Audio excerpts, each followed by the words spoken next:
Hello there, everybody. I'm Mariquita Solis from We Did It Health, and we're excited to welcome Dr. Camila Perussello to help us learn more about the food, how food is produced. She's a food scientist. Dr.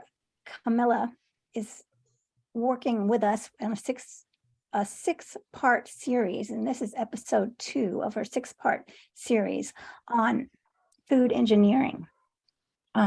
And so we're going to be talking about how food is produced and how it affects your health in this series. And today we're going to specifically be talking about why plant-based and the benefits of a plant-based diet.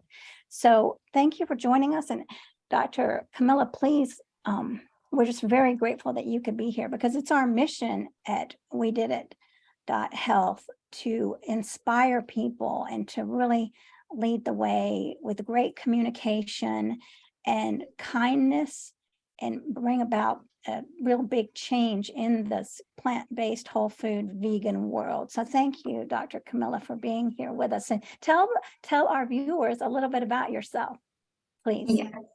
Thank you, Mariquita. Hello, everyone. I hope you're doing well. And thank you for joining us for the second episode of this 6-part series. For those of you who don't know me, my name is Camila Perussello. I'm a food engineer and scientist based in Dublin, Ireland. So episode 1 was an introduction. I told you a little bit about myself, career-wise. We discussed what food engineering really is and some general aspects of food processing. It was a very informative session, so if you haven't watched it, please do so. I think you'll like it. So let me share my screen here. Okay. Can you see it? I can see it. Perfect. All right. So today we will talk about plant-based eating, covering health, nutrition, and some practical aspects of our diet. But not only that, we will also discuss why plant-based eating is a central element of a healthy, ethical, and sustainable lifestyle, and how it solves or at least minimizes many of the most pressing issues facing the world.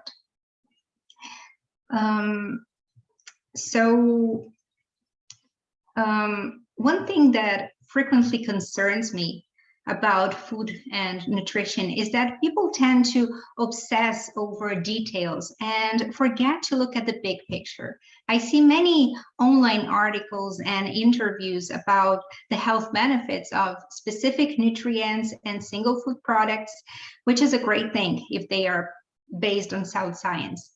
However, information overload can sometimes make nourishing our bodies seem complicated. So I'm going to give you 4 precious general tips so you can make the most of your food choices in terms of health and nutrition. First and foremost, stop intoxicating your body. Second, eat a varied whole food plant-based diet. 3, do not overthink. Learn about food and nutrition from reliable sources and do the best you can to eat healthily, but make sure you take pleasure from your diet. Enjoy your food. And 4, know your body so you can make the best food choices for yourself. So let's look at these 4 tips in more detail. I think more people should mention that at the base of good nutrition, there must be a balance between beneficial nutrients and other substances that are detrimental to our health.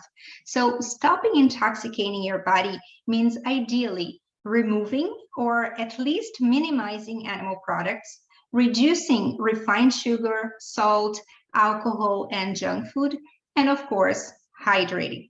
You see, you can eat loads of organic, freshly picked, homegrown fruits and veggies and a variety of whole foods. But if you also consume animal flesh, dairy, or eggs, you might be counterbalancing the health effects of the plants you're eating. And that's because animal products are rich in cholesterol, saturated fat, naturally occurring hormones, drug residues, pesticide traces, dioxins, PCBs, heavy metals, and other substances that are toxic to the human body. We all know that chemicals are everywhere, and they can get to our food in many ways, especially if we don't eat exclusively organic foods. But the concentration of these chemicals is magnified in animal flesh and secretions for biological reasons. So modern medical research shows a clear relationship between the consumption of animal products and the top causes of mortality, including heart disease, which is the top one killer in the world, but also obesity, stroke, diabetes, and certain types of cancer, especially colon cancer. Animal products are also known to cause chronic inflammation in the human body, which is one of the underlying triggers of severe health issues, including cancer. Studies also show that animal products can dysregulate our hormones, causing different health issues, ranging from acne, obesity, and diabetes to polycystic ovary syndrome and some types of cancer. So eating more plants and less animal products is highly beneficial. And of course, we all know the damaging effects of alcohol, refined sugar, and ultra-processed food to our physical and mental health. So avoid these products if you want to be healthy. And of course, hydrate your body. Drink a lot of water, not sugary drinks like soda or juice, but water. You can also have healthy drinks like natural teas and small amounts of fruit juice and kombucha, but try to focus on 2 liters of water per day. And now with your body clear of toxins, we can talk about the second tip. And my second tip is eat a varied diet. It's very common to see people obsessed with the latest superfood while overlooking the importance of eating a varied whole food-based diet. So make sure you eat fruits, veggies, green leaves, whole cereals, legumes, nuts, and mushrooms in the most varied way you can. Also, look up recipes online, try new things. There are thousands of websites and YouTube channels about plant-based cooking.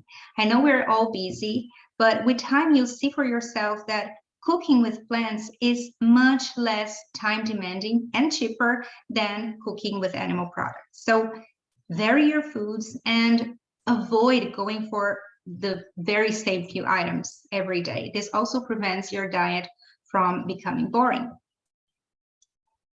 For example, I have oatmeal for breakfast every day, but I frequently change the ingredients.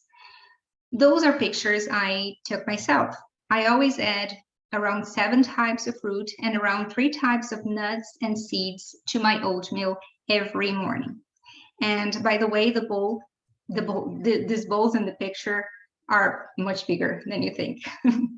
And I find it way easier to eat 7 types of fruit this way than to spread them throughout the day, although I do eat more fruit along my day. So I also vary the plant-based milk, the nuts, the seeds, and the toppings. So my breakfast is always appealing to me. And by the way, whole grain oatmeal is a super healthy food and a great way to start your plant-based journey. If the idea of going plant-based seems overwhelming to you, you can start from your breakfast, for example, making it completely animal-free, and then slowly proceed to your next meal until all your meals are completely plant-based. Whole grain oatmeal is also packed with fibers, proteins, good fats, antioxidants, vitamins, and minerals. And all of this improves your immunity and energy levels, lowers your blood cholesterol, and reduces the risk of high blood pressure and heart disease. Also, oatmeal contains both soluble and insoluble fiber, which is great for your gastrointestinal health. Fiber can also reduce the risk of colon cancer. And additionally, as soluble fiber helps to control blood sugar. Oatmeal can lower your chances of having type 2 diabetes and can help people suffering from diabetes with better glycemic control.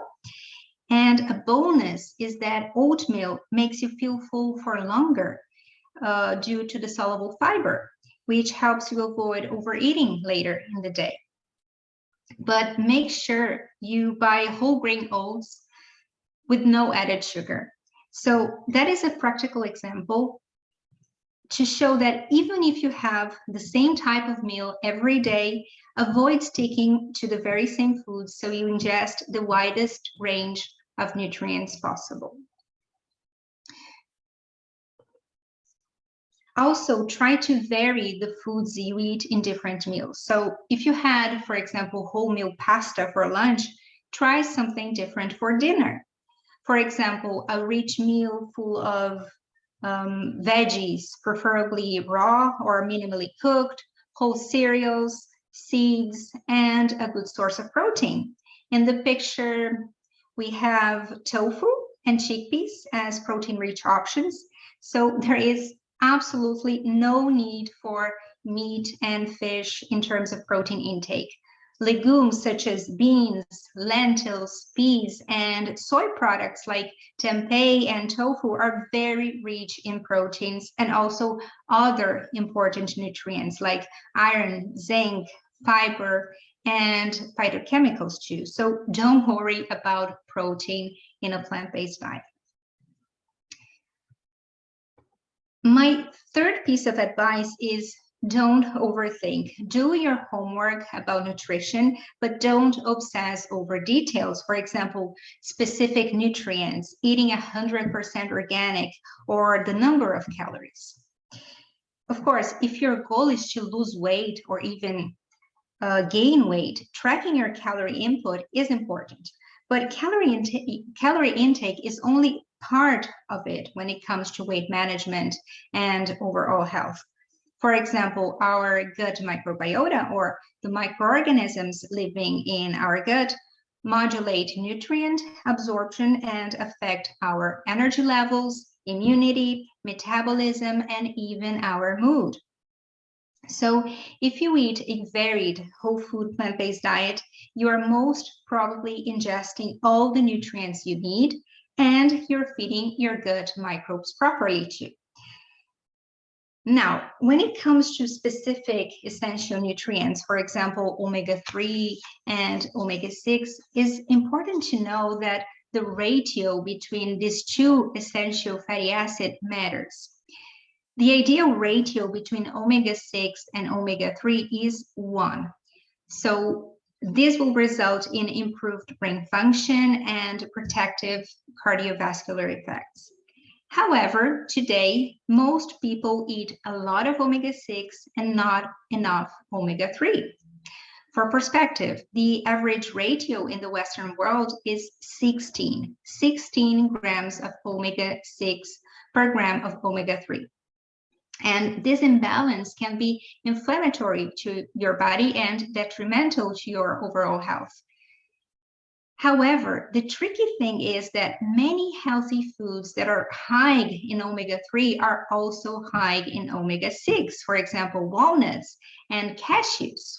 So it might be useful to know what plant foods have more omega-3 than omega-6, for example, spinach and flax seeds. However, if you obsess with the ideal ratio, you will go crazy. So know the facts and eat varied, focusing on healthy foods, and you will be okay. Another important thing in a plant-based diet is pretty obvious, but worth mentioning. We need to eat enough food for our daily needs. Dense foods like whole cereals, grains, and pulses must be present in significant amounts. Otherwise, you'll probably feel weak. If you eat just salad and light meals, chances are you will not be ingesting the number of calories you need, unless you know very well what you are doing. And of course, remember that here I'm focusing on a whole food plant-based diet. So fruitarian diets, for example, would be a topic for a different session. And regarding organic foods, do your best, but don't worry too much about it. We all know that organic foods are more expensive, and honestly, it's nearly impossible to eat completely organic from a supply chain standpoint, even if you can afford it. I do my best and I eat something around 60 to 70% organic. So if you can't afford organic, try to introduce any realistic amounts of organic food to your diet that are possible for you within your budget, maybe even growing your own herbs and spices or some veggies, who knows, but don't worry about the things you cannot control, simply do your best. And now, my last general tip is know your body. We are all different, so the things that work for me might not be ideal for you, and that's okay. For example, my metabolism has always been quite fast, so I eat way more than people around me. So, for example, if I have dinner too early, meaning 3 or more hours before going to bed, I simply cannot sleep because I'm hungry again. And I know many people who are exactly the opposite. They don't eat past a certain time, otherwise they have insomnia. And that's only an example, but another example would be some people are very sensitive to bloating when they eat beans, so they may need to soak the beans for longer before cooking. So maybe go for sprouted beans instead, or even alternate the days on which they eat legumes.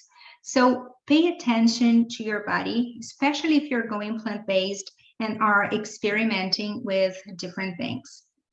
Maybe keep a food diary to understand what works for you and what needs to be adjusted.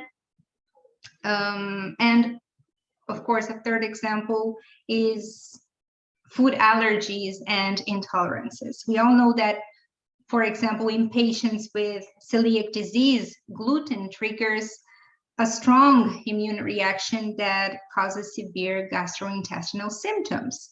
But this is an extreme case. Other people are only sensitive to gluten, while others don't seem to be affected at all. And the food allergy or food intolerance doesn't need to be severe or even obvious to affect your health. So that's very important to remember. Some people don't respond well to specific ingredients or to certain additives, whether they're natural or not. So doing some simple experiments by going off certain foods for a given period, or even taking a food allergy test, can be very helpful to understand your body and adjust your diet according to your needs. And I also want to emphasize that nourishing our bodies with healthy, cruelty-free foods is an essential expression of self-love. So learn where your food comes from, take care of yourself, and express love, peace, and respect through your diet. I will talk a bit more about diet and health later, but before that, I want to discuss the social and environmental importance of eating plant-based. So let's understand what's wrong with our food systems and how this affects everyone and everything on planet Earth. First of all, 1 in 8 people doesn't have enough food to eat. At the same time, unhealthy diets are linked to most human diseases. Animals go through all kinds of physical and emotional suffering to become food. Agricultural subsidies and research funding are unequal. They benefit big, powerful companies over small producers and animal agriculture over horticulture. Working conditions in food production are far from ideal. And here I must emphasize the psychological burden among Fishermen and slaughterhouse workers who spend their days stabbing animals. Of course, this can't be healthy from the psychological point of view. We are also clearing more and more land rich in biodiversity to grow crops and raise animals. We are polluting the planet with plastic, excess manure, fishing gear, carbon emissions, and chemicals. Fertilizers, pesticides, and herbicides to increase crop yield are harming the environment and our health. Deforestation, pollution, and overfishing are wiping out species. 80% of the antibiotics sold in the world are used in farmed animals, and this is creating superbugs and making people resistant to antibiotics due to drug residues in animal foods. Also, food production emits more carbon emissions than all cars, airplanes, and trains combined. And finally, we eat too much junk food. So it's clear that we need to change the way we produce and consume food. Now, let's take a closer look at some of these issues to understand the importance of transitioning to plant-based diets. Now, almost 1 billion people are food insecure, while a significant part of the global population is overweight. And this is the result of inefficiencies throughout all the supply chain, including at the consumer level.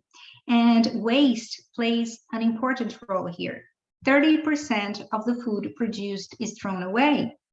But many of us ignore the hidden waste related to animal food production.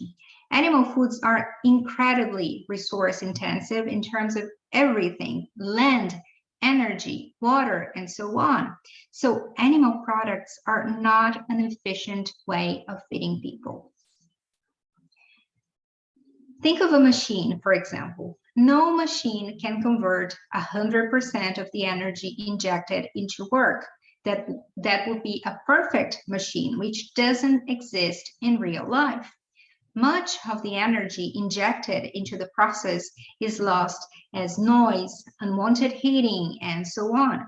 So when we talk about the production of meat, milk, eggs, and other animal products, we are using a living organism as a machine, which is the perfect recipe for wasting natural resources. That's because an animal's efficiency in converting energy from plants into products is very low. The typical energy conversion in beef, for example, is less than 2%. The rest is used to form bones, organs, skin, and basically keep the animal alive, moving and breathing. So studies show that if we all went vegan, we would free up 75% of the agricultural land and be able to feed a further 3.5 billion people in a healthy way, much healthier than now. Now, the typical Western diet is a nightmare. Way too much sugar, salt, alcohol, an absurd amount of animal products, and too much ultra-processed food. Veggies are usually side dishes, and these habits come with social and environmental costs that we all pay for. So, although animal products are in fact good sources of important nutrients, they are also rich in many harmful substances, like we've seen before. Medical research shows that we don't need animal products to be healthy, quite the opposite. Like we've seen, but it's important to emphasize, animal-centered diets are linked to a wide range of diseases. I hope most people are aware of this, but to start with, meat is carcinogenic. Processed meat like ham, bacon, and sausages are at the top of the list of carcinogenic substances, along with tobacco. And red meat like beef and pork is in the 2A group, meaning they probably cause cancer. And these are conclusions reported by the World Health Organization and the International Agency for Research on Cancer based on hundreds of studies carried out across different countries. Another health cost of animal-based diets that is frequently overlooked are zoonotic diseases. These can be spread by direct contact with animals or through food consumption. Food poisoning and parasites are much more common in animal foods. And whenever they are reported in plant-based foods, it's usually because of cross-contamination with animal foods or animal excrements.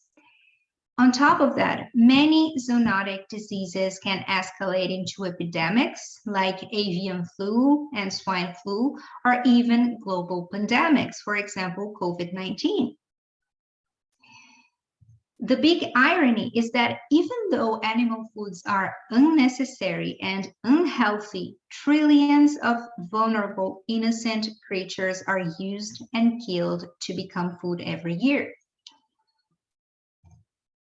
In the food industry, animals have three main options. One, they are brought into existence just to be killed when they reach the slaughter weight.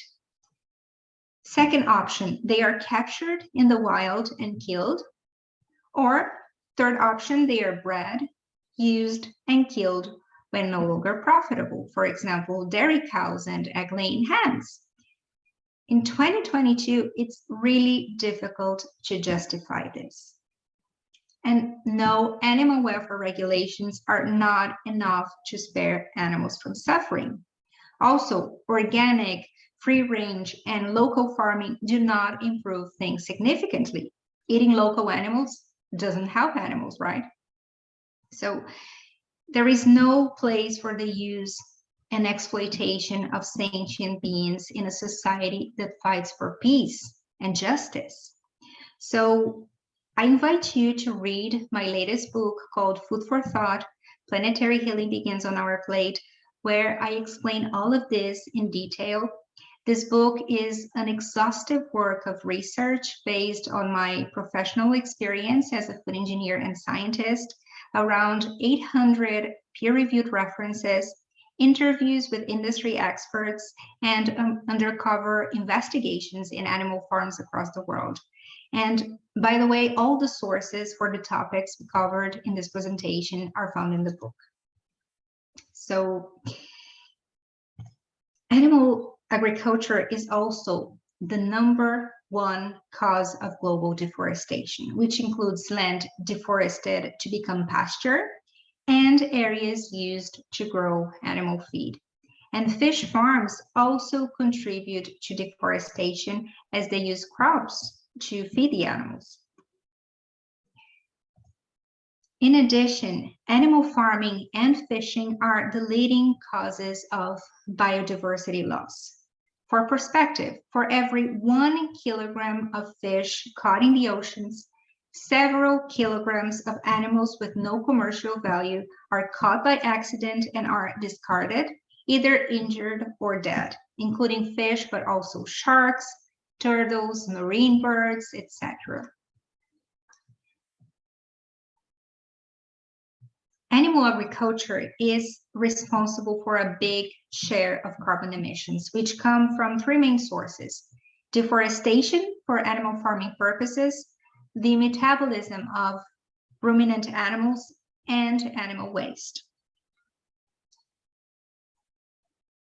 The mainstream narrative on climate change emphasizes fossil fuels. We all know that. However, mounting evidence shows that it is impossible not to cross critical tipping points without a global move to plant-rich diets. We obviously need to change the way we use energy, but also and especially the way we eat. So for more details, please read the sources at the bottom of this slide. So plant-based eating is really the way forward. We are seeing changes on all levels of the food system: producers, retailers, consumers, and so on. If you go to the supermarket nowadays, there are plant-based options for almost any traditional product. And here I must emphasize that a plant-based diet can look like different things. We have the whole food plant-based diet, which, like we discussed before, is based primarily on fresh fruits, veggies, whole cereals, beans, and so on. We have the fruitarian diet. We have plant-based diets focused on raw foods. And finally, ultra-processed plant-based diets replicating the average Western diet. The thing is, the average omnivore eats a massive amount of processed food. White bread, refined sugar, ham, bacon, sausages, cheese, chicken nuggets, and so forth. That is why many people think that eating plant-based means simply replacing animal products with animal-free analogs on a heavily processed diet. But as we have seen, that's absolutely not the case. And by the way, in the next episode, I will explain why animal products are highly processed, even when people think they are natural. Now, can a whole food plant-based diet include processed foods? Yes, it can, depending on the product we're talking about. By definition, any food that was altered in any way is considered processed, including perfectly healthy foods like almonds, almond flour, olives, and sun-dried tomatoes. These are absolutely not comparable to burgers, donuts, and nuggets. So food processing has both good and bad sides, with the benefits including higher food safety, diversification of our diet, convenience, food waste reduction, and many more. So we must understand that the level of processing, the type of processing, and the reason why the food was processed make a difference. We will talk about this in episode number 3. Now, most of us are busy, so a perfectly balanced plant-based diet that is varied and at the same time realistic in terms of convenience would look something like this. Mostly natural foods with a minor amount of processed foods. Now, is there any supplement we should take when following a plant-based diet? Yes, B12. B12 deficiency is one of the most common vitamin deficiencies worldwide.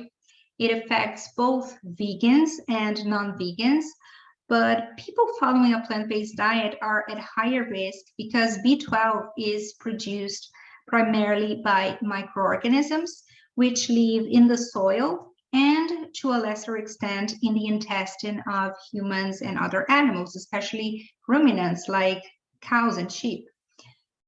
On top of that, omnivores are supplemented indirectly since farmed animals are heavily supplemented with B12 and a range of other nutrients. See this table, for example, which shows the supplementation requirements in poultry farms.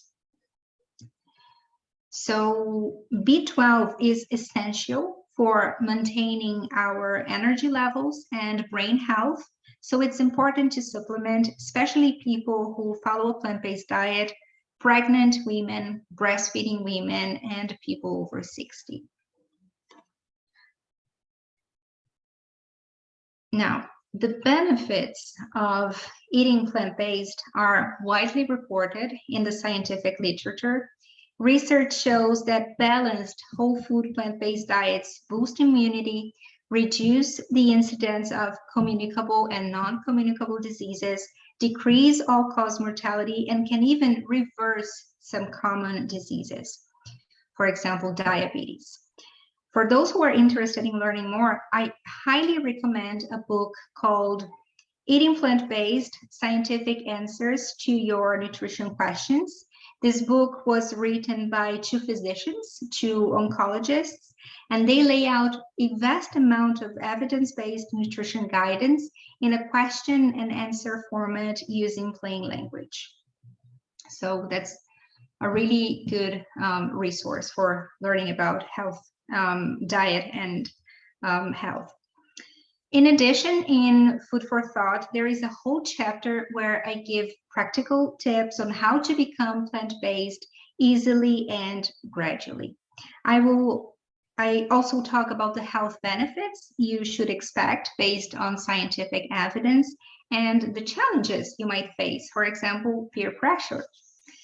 My goal was to help people navigate the transition towards plant-based eating and, most importantly, understand why they are doing it. There are massively important reasons behind this, especially if you care about justice, about the next generations, and of course, your own health and well-being. And as I always say, the best time to start is now. It's up to you. You can make the transition overnight or start one meal at a time in your own rhythm until all your meals are animal-free. And to sum up, make plant foods the center of your diet, making sure you include legumes and other nutrient-dense foods, and also whole foods. The more intact, the better. For example, instead of white rice, go for brown rice. And also avoid all those things you already know are not good for you. Animal products, salt, sugar, and junk food. And of course, hydrate. It's easier than you think, I promise. And the benefits are really rewarding.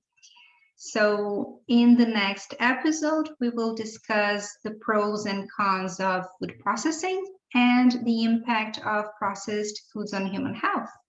So thank you for listening, and I am open to questions if you have any.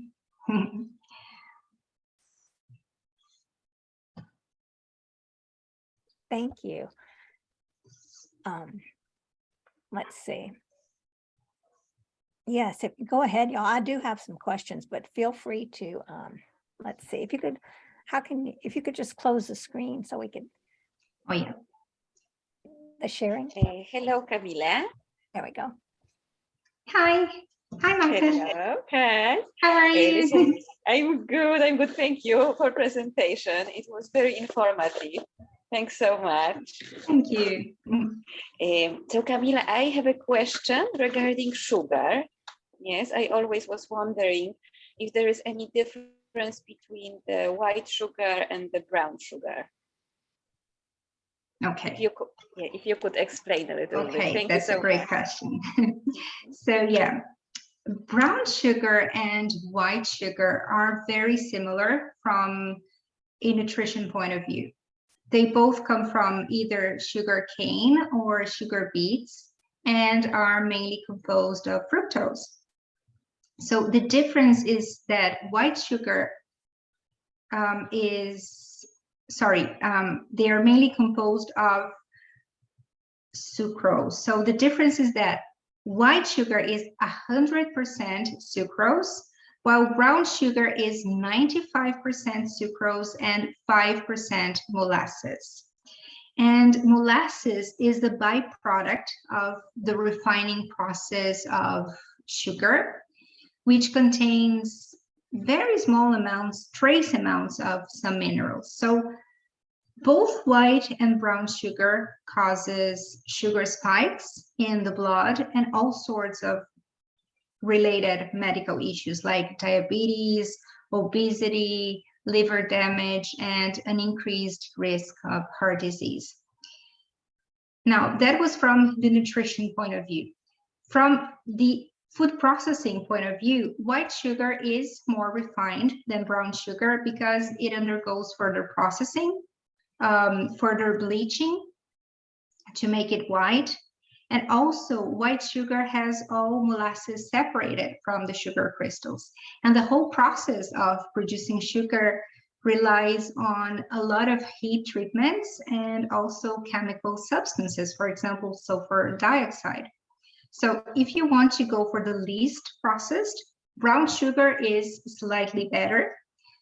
But again, in the end, sugar is sugar, and these two sugars are almost identical in terms of nutritional value.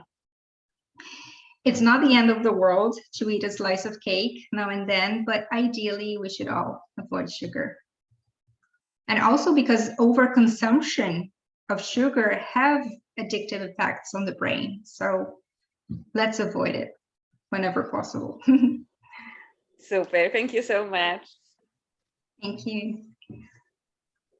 So I do have a question. So what about sugar like from dates? How is that different from, I mean, that's natural, but you know what I mean? Like, Yeah, I'm not- okay. please.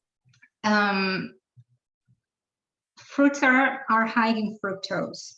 And for some reasons,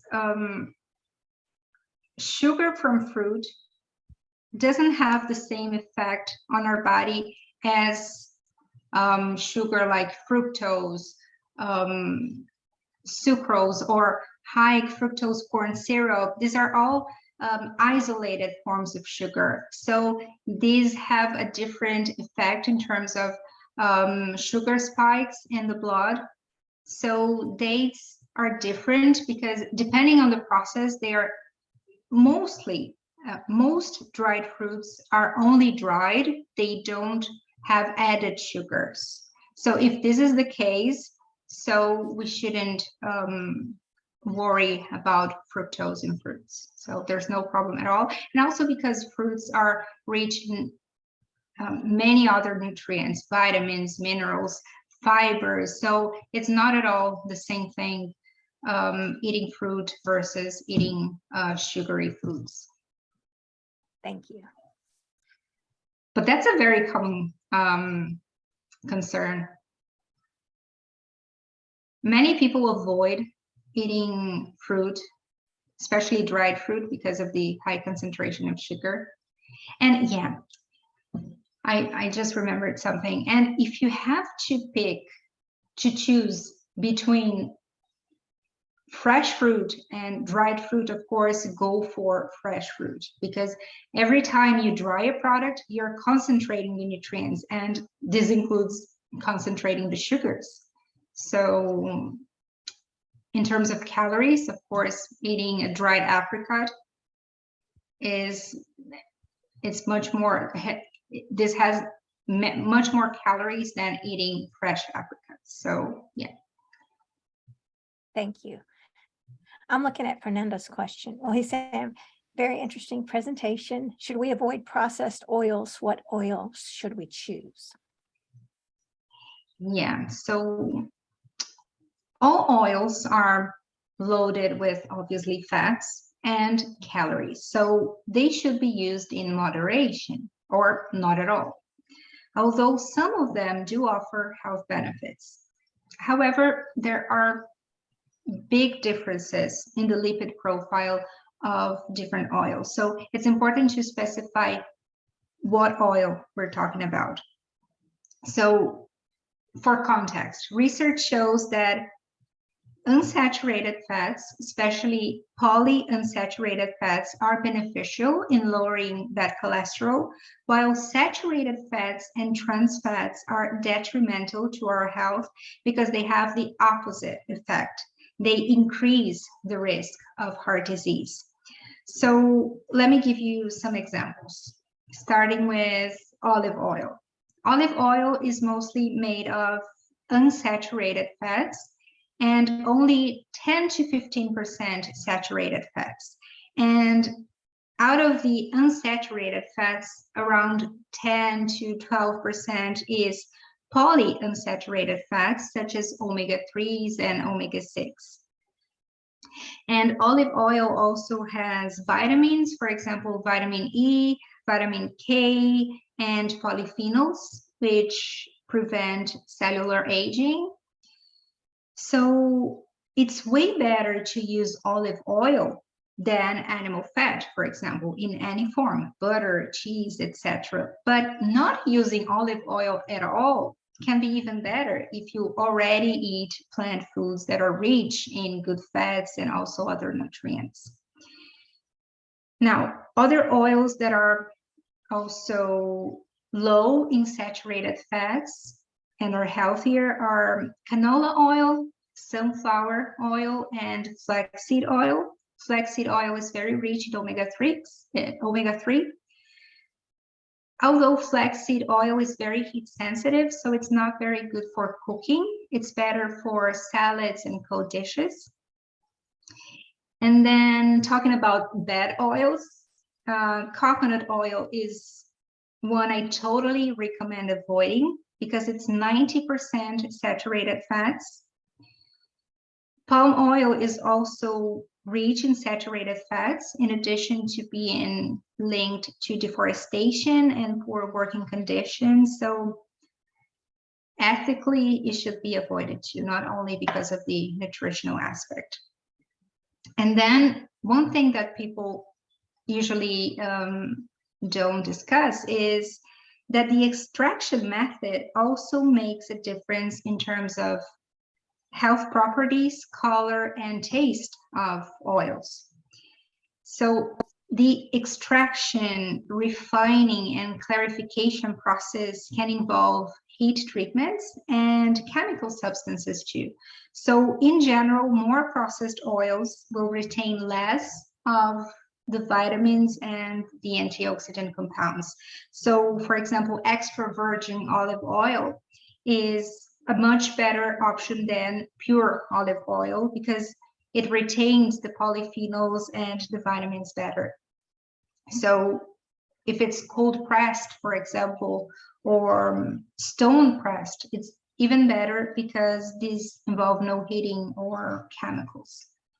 So yeah, to sum up my answer, minimize the use of oils, use them in moderation, and make sure you go for healthier options with lower content of saturated fats like olive oil, flaxseed oil, and canola oil. Well, thank you for that question, Fernando.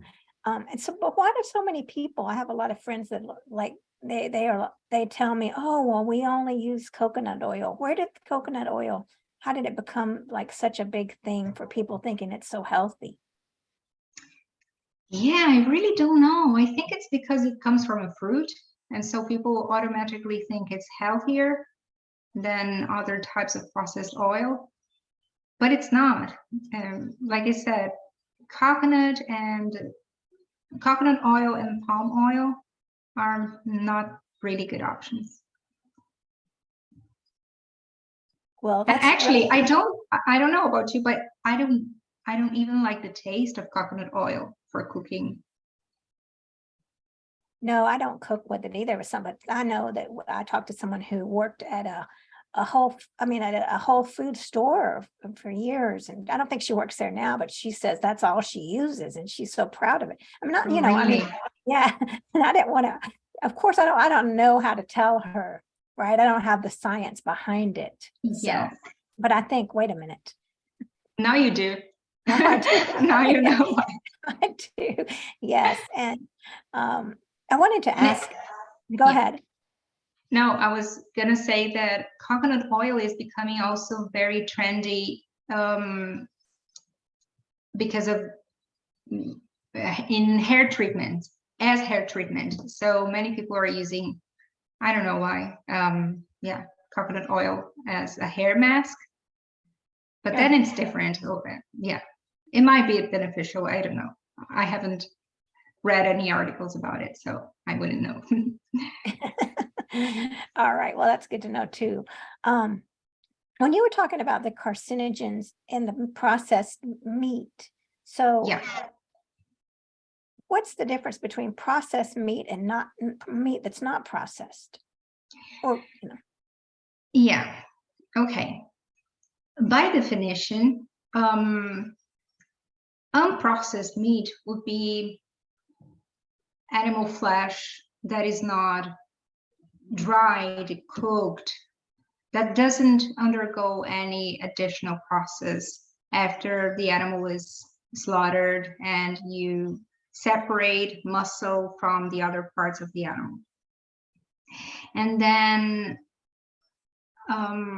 processed meats are, for example, ham, sausage, bacon, and they undergo heat treatments. They are also added with chemical compounds, for example, nitrates and nitrites, to give a certain color, a certain smell. So the combination between these chemicals, the compounds naturally present in the meat and the heat, can form certain substances that are carcinogenic, heterocyclic amines. I think that's the name in English. Yeah. So yeah, and they are carcinogenic. So that's why. So hamburger meat, is that carcinogenic or no? Yes. Yeah. Okay. And so I know in the store that they would, old meat, I don't know how they do it, but then they make it look red and fresh again. Yeah. Do you know about that? I mean, what are they doing to cause it to look fresh again when it's really not? Yeah. So what gives that color to the red color to meat is hemoglobin. So as oxidation, the contact of these compounds with oxygen with time makes the meat brown, which is something people don't want to see because they think they associate it with, I don't know, old meat or something. So in order to keep the color redder or red for longer, you can do basically two things. Either you limit the exposure to oxygen through packaging, for example, or you add some compounds like, as I said, salts like nitrates and nitrites, which bind to the molecules of hemoglobin, making it red again. So that's the process, basically. Wow, there's a lot of tricks like this, like injecting the chickens with saline and. Oh yeah, yeah. Yeah, and how much sodium is that in a chicken? I mean, I think, my goodness, people don't even know that's happening. Oh yeah, yeah. I don't know now off the top of my head in terms of concentration, but it's a lot. And also because you add a lot of sodium to these products to make them taste in a certain way. And even cheese, for example, it's loaded with salt and people don't even realize it. Well, gosh, okay. Well, let me ask you this. But y'all feel free to ask questions too. So what about vegan cheeses? If you're making your own cheese, what would you say about those with cashews? Do you recommend that, or would you just say do it minimal? I mean, I don't do it very often. Every now and then I do it, but I mean, do you not want to eat too many cashews? Yeah, cashews are healthy, of course. They have good fats. They have a good profile of omega-6 versus omega-3, vitamins, minerals. But then, in the end of the day, it's fat-rich food, so you want to avoid it, right? So yeah, in terms comparing, if you compare a cheese made of cashews versus cheese made of cow's milk, of course cashew cheese is much healthier, but again, you have to consume it in moderation unless you will gain weight. And yeah, Right. but I don't make my own cheese, do you? I make my own cheese now. Yeah, I do. You do? Really? How do you do it? How do you make it? Well, it's very easy. It's soak the cashews. I have my brother's girlfriend has a recipe with Dijon mustard, and they said to use coconut oil that's not flavored, but I leave that out. I think you use a little bit like agave nectar and then some spices. I mean, you can mix a lot of things in. I mean, I've kind of used that recipe, just a basic recipe, and then change it out. Instead of Dijon mustard, I'll use something else. Nice. Yeah, it's fun and it's very simple. All you do is put it in the blender and and then form it in a little ball and then put it in the fridge and let it sit for 5 hours. And how do you ferment it? Well, I don't know if it's fermented, but it tastes good. Okay. Maybe microorganisms from the environment. I don't know. I don't know. I don't know about that process, but yeah, it's very simple. And then there was another one where I was cooking it on the stove and stirring it till it became like in a little ball, you know. And I haven't used that recipe in a while, but that was a little bit more difficult because my hand was getting hot from being over the flame kind of, but it still came out really good cheese ball. And then rolling it in nuts, you know, or like in spices afterwards, mashed nuts or spices. It was really, really good. And I do that for parties sometimes. Wow. And Sounds yeah, good. yeah. It's Yeah. fun to do. I love cashew nuts, really. I love it. But then again, it's rich in fat, so I Yes. don't consume as much as I would like to. Do you have a cookbook? No, I don't. I don't. Maybe you should write one. I don't know. Yeah, that would be great. It's so funny because we end up making the same dishes every week just because we are like too lazy to look up on the internet and find new recipes, but I should try new things. Definitely. Yeah, that would be fun. And you would have an upper hand at that, I think, putting things together. Yeah, actually I have so many recipe books here at home, but I just forget to follow the recipes. I don't know why. I should do this more often. Well, your oatmeal looked beautiful. The oatmeals. with all Oh the fruit. yeah. So I have oatmeal every day for breakfast. I love it. But you know, before I went vegan, I wasn't really a big fan of oatmeal. I don't know why. But then everything is a matter of habit, isn't it? Now I love it. Oh my God, really. It's mouth-watering. No, I know what you mean. I get in the habit. Well, I was thinking how we're caught up in this habit of like the eggs and the bacon and all that heavy stuff. I mean, now when I look back, I think, oh my gosh, how could we start our day off with something that's like a brick in our Yes, stomachs? exactly. It's shocking, isn't it?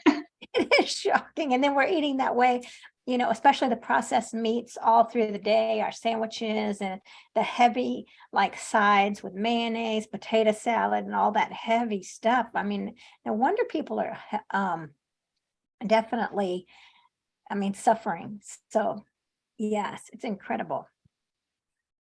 So I'm looking at the chat. Fernando's asking nutritional yeast. This is a very good question. Can you use as much as you wish?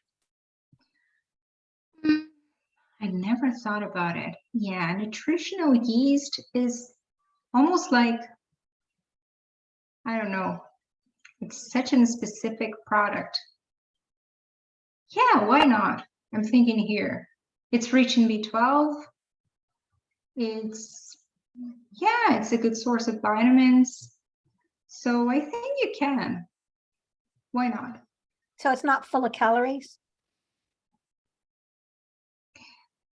I don't know off the top of my head.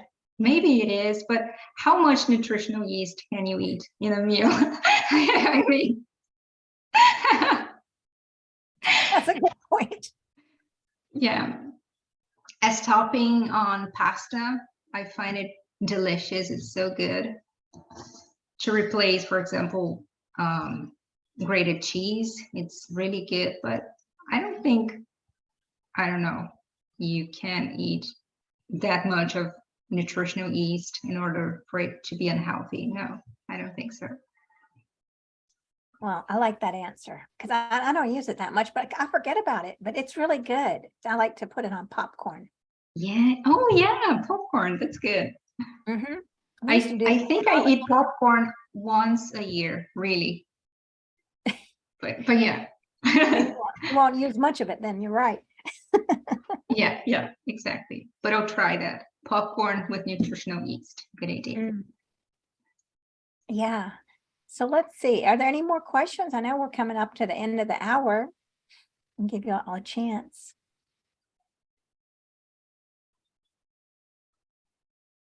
Did you have anything else? Oh, here we go. All right. Well, thank you again. Thank you again.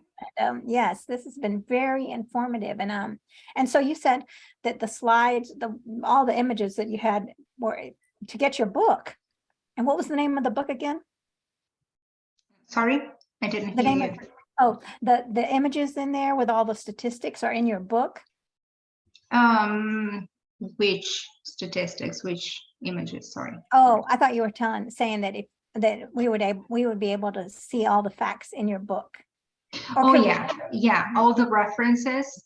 Yes. Oh, food for Yeah, thought. Okay. all there we go. all the sources. Yeah.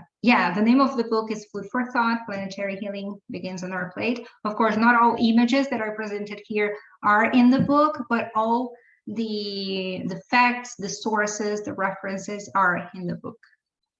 And of Great. course, I discuss everything I discussed here today. I discuss those very same topics in much more detail in the book. And where do you get the book? Okay, so there are two options, either on both online on Lantern Publishing and Media's website, which is lanternpm.org, or on Amazon, amazon.com. In the US, it's also available in some bookstores.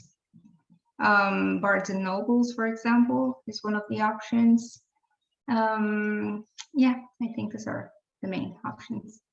Okay, great. And then, so where can people find you for anybody that's watching and they want to connect or they want to, follow you on social media?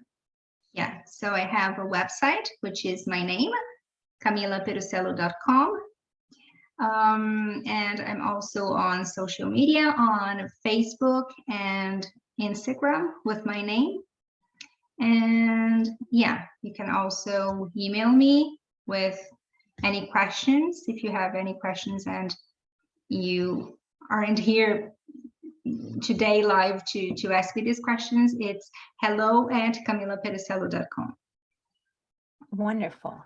Yes, well, I'm sure everybody has a lot of questions. I'm sure I'll think of some more, so I'll be back in touch with you for answers. And everybody, if you're watching, please subscribe to our YouTube. And this has been so informative. We're very blessed to have you leading us here at with your information on We Did It Health, because it's our mission to get this information out to people. There are people that are hurting and they think that there's no hope, but there Exactly. is hope. Right? There's hope, a lot of hope. So thank you so much for this. And I'm looking forward to next week. And what's the next episode going to be called? The next episode is about food processing and health. And it will be, I think, on the 14th of December, so 2 weeks from now. Wonderful. Well, I'm excited about this. I'm learning so much. And I'm very grateful. We're very grateful for you to do this Thank you. for us. And thank you for having me. Thank you. And thank you, everybody, Magda and Fernando, for coming and joining us. And thanks for your wisdom. Thank you, everyone. Bye. All right. Bye-bye, everybody.